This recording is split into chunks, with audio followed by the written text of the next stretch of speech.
Olá, eu sou o professor Fernando e essa é a nossa lição de número 4. Na lição de hoje, nós vamos falar a respeito de declinação. Então, eu gostaria de compartilhar com você a minha tela para continuarmos a falar desse assunto que nós já iniciamos, né? A falar na aula passada, quando nós falamos a respeito de morfologia. Nós falamos a respeito, né, de um pouco sobre verbo, um pouco sobre substantivo, e falamos que o substantivo, ele tem funções dentro da frase, né? E essas funções, elas são determinadas pelas suas terminações, certo? Ah, toda palavra, todo substantivo, melhor dizendo, no grego, ele participa, ou ele está agrupado em uma categoria, que em grego é chamado de declinação. Então, os substantivos gregos sempre estarão agrupados em três categorias, chamadas de declinações, né? E o que é, então, declinar, conforme nós já vimos na aula passada, né?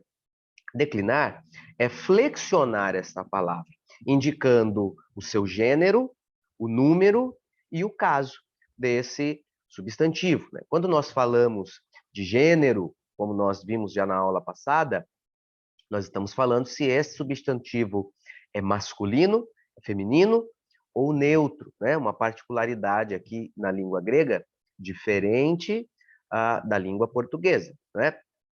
Na língua grega, nós temos, então, o, o gênero neutro, né?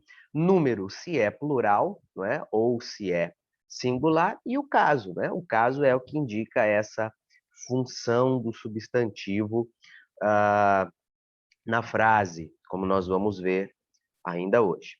Uma declinação, então, como nós vimos, é um agrupamento de acordo com as terminações. Então, cada declinação dessa, ela tem as suas próprias terminações das palavras, né?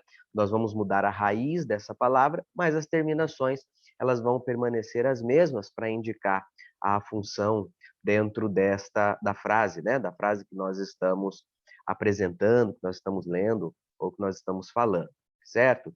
Essas terminações, elas vão ser sempre a mesma, né? E ela vai indicar sempre essa função da palavra na frase. A segunda declinação, que é a que nós estamos estudando agora, ela é dada sempre primeiro porque ela é a mais comum, né? Ela agrupa o maior número de substantivos e é também a mais fácil de aprender. A maioria dos substantivos dessa declinação, a segunda declinação, são masculinos, alguns são neutros e poucos são femininos. Cada grupo das declinações, de declinação tem suas próprias terminações, como falamos. Estas terminações são chamadas de desinências, que indicam o caso, né? Que tem a ver com a função sintática da palavra dentro da oração. Em português, a função sintática da palavra ela é determinada basicamente pela posição das palavras na frase. Por exemplo, o profeta viu o anjo. O que faz o profeta o sujeito e de anjo o objeto direto é a posição desses substantivos em relação ao verbo. Se eles trocassem de posição, o anjo viu o profeta, por exemplo, o sentido da frase mudaria.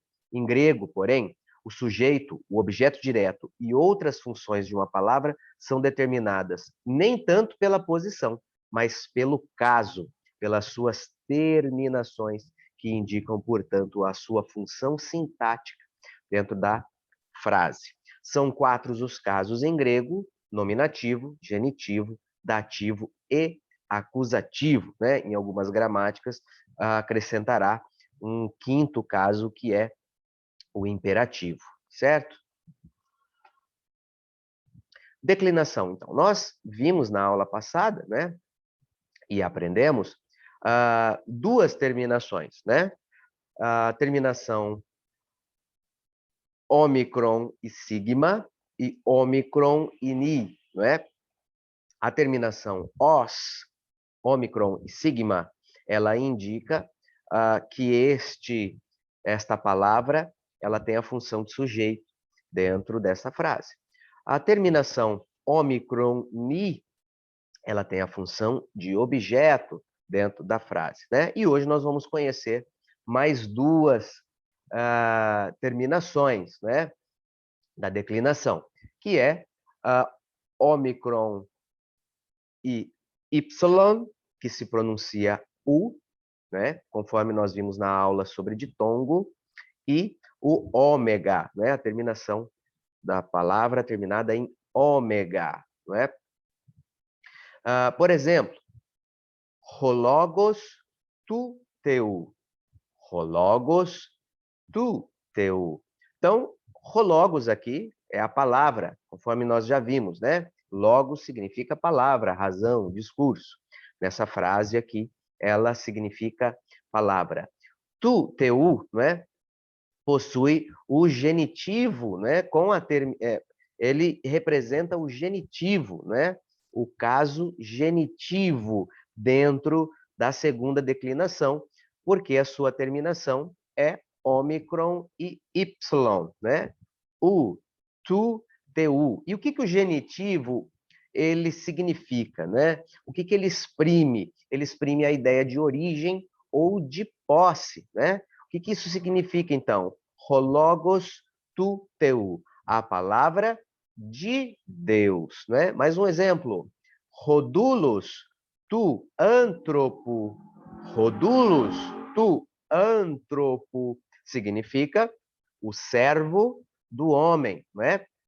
Ou não traduzindo ao pé da letra, mas interpretando o que isso significa, significa que o servo é propriedade do homem, não é? Tu antropo. O genitivo, então, exprime a ideia de origem ou de posse, né? A ideia aqui de relação. Então, nós já aprendemos mais uma terminação aqui, mais um caso da segunda declinação, com a terminação U, ômicron, Y, que dá a ideia, então, de posse, de origem. A isso nós chamamos de genitivo. Segundo exemplo, agora, né, um exemplo do caso dativo. Presbíteros legei tu antropo. Presbíteros legei tu antropo. Esse ômicron, né, ele possui, ou melhor dizendo, esse ômega, ele possui aqui um iota subscrito, né? Não sei se você consegue observar aí, talvez seja mais claro no seu material, na apostila. Você pode ver que abaixo, logo abaixo aí do ômega, tem um iota pequenininho, né? É equivalente, né, a oi, porém, esse iota ele não tem som, certo? Nós vamos pronunciar apenas o som do ômega, né? Esse, então, é o dativo. E o dativo, ele dá o sentido de destino, né? De destino. O que isso significa, né? Olha lá a palavra. Presbíteros legei tu antropo, que significa, tradução, o ancião diz ao homem. O ancião diz ao homem, não é? Assim, nós vamos ter aqui uma frase completa e ordenada, como nós escreveríamos, então, em português, né? Juntando aqui tudo aquilo que nós aprendemos até agora. Que ficaria assim: Ho presbíteros legei ton logon tu teu tu antropo. Ho presbítero legei ton logon tu teu tu antropo. Então, vejamos, na aula passada nós vimos aqui a terminação do sujeito e do objeto, certo? Então, nós sabemos que nessa frase aqui, o sujeito é o presbíteros, né? O ancião, né? Legei, do verbo lego, que é dizer, que é falar, não é? O agente aqui da ação, não é? O sujeito da ação é presbíteros, e nós sabemos disso por causa da terminação ômicron sigma. presbíteros, presbíteros legem. Então, o ancião fala. Ele fala o quê? Né? Qual é o objeto da sua fala? Qual é o objeto de ação dessa frase? É a palavra, né? A palavra é o objeto. Então, o presbítero diz a palavra. Como nós sabemos disso? Por causa da terminação ômicron ni, que expressa a ideia de objeto, né? Que indica a função de objeto na frase que nós estamos lendo. Então, o ancião diz a palavra, né? Que palavra? Tu teu, ho presbíteros, legei ton logon tu teu. Tu teu é de Deus, né? Nós temos aqui, então, o genitivo. Nós sabemos disso por causa da sua terminação, né? Tu teu, tu teu. Esse ômicron Y dá a ideia de posse, de origem. Então, ho presbíteros legeiton logam tu teu, o ancião diz, ou o ancião fala a palavra de Deus, né? E para terminar, tu antropo, ho presbíteros legeuton logam tu teu, tu antropo. Tu antropo, então, é o destino, né? Aqui nós temos o dativo, né? E expressa essa ideia, né? De destino, de entrega. Então, o ancião diz a palavra de Deus ao homem. Então, é ao homem que está sendo entregue, né? Que está sendo, a quem está sendo feita essa ação na frase. Então, ho presbíteros legeiton logam tu teu, to antropo, o ancião diz a palavra de Deus ao homem. Se nós invertêssemos, então, a frase, né, como no exemplo a seguir, ton logon legei tu teu, to antropo, ho presbíteros. O sentido da frase, ela vai permanecer exatamente o mesmo, porque, embora nós trocamos aqui a ordem das palavras, não é? As terminações, elas foram preservadas em cada uma das palavras. E são estas terminações que nós chamamos de desinências, é que vão indicar a função dessa palavra dentro da frase, né? Então, ton logon legei tu teu, tu antropo presbíteros, manteve o mesmo sentido. O presbíteros continua sendo o sujeito, portanto, é aquele que pratica a ação, né? Qual é a ação aqui? O que indica a ação? É o verbo legei, né? Ele diz, legei, ele diz, ou ele está dizendo, né? Então, o presbítero está dizendo a palavra de Deus ao homem. Invertemos aqui a ordem das palavras, mas nós mantemos, então, o sentido dessa frase, tá certo? Veja lá no quadro, então, as terminações, as 4 terminações aqui da segunda declinação, né? O Omicron sigma, que é o nominativo, né? Nesse curso nós vamos utilizar a sigla N para indicar o nominativo e dá a função de sujeito na frase, né? O exemplo, então, dessa palavra flexionada, né? Declinada no nominativo, logos, que significa palavra, né? O genitivo, então, que tem a terminação ômicron Y, né?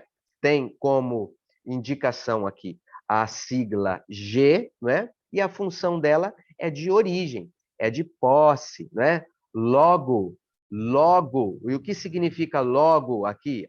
Palavra com a terminação U, ômicron Y, significa da palavra. O dativo, então, que é terminado por ômega e esse iota subscrito, lembrando que o iota não é pronunciado na palavra, né? Tem a função de entrega, e a sigla que indica o dativo é a sigla D, né? O exemplo, então, com a palavra logos, né? No dativo é logo, logo, Logo é a palavra, não é? O acusativo, então, que nós já vimos, né, que indica a função de objeto na frase, ele tem como sigla o a, e o exemplo é logon, que significa também palavra, né? Tem aqui o mesmo significado, no entanto, ele indica funções diferentes dentro da frase. Querido aluno, essa foi a nossa lição de número 4, né? Aqui nós falamos a respeito de declinação e nós vimos os dois últimos casos da segunda declinação, mas não se preocupe, tá? Decore essas terminações aqui no quadro que nós apresentamos, tá certo? E nós vamos ver isso novamente mais adiante para condensar esse conhecimento, tá ok? Muito obrigado por estar comigo até aqui. Que Deus o abençoe grandemente e até a próxima, se Deus quiser.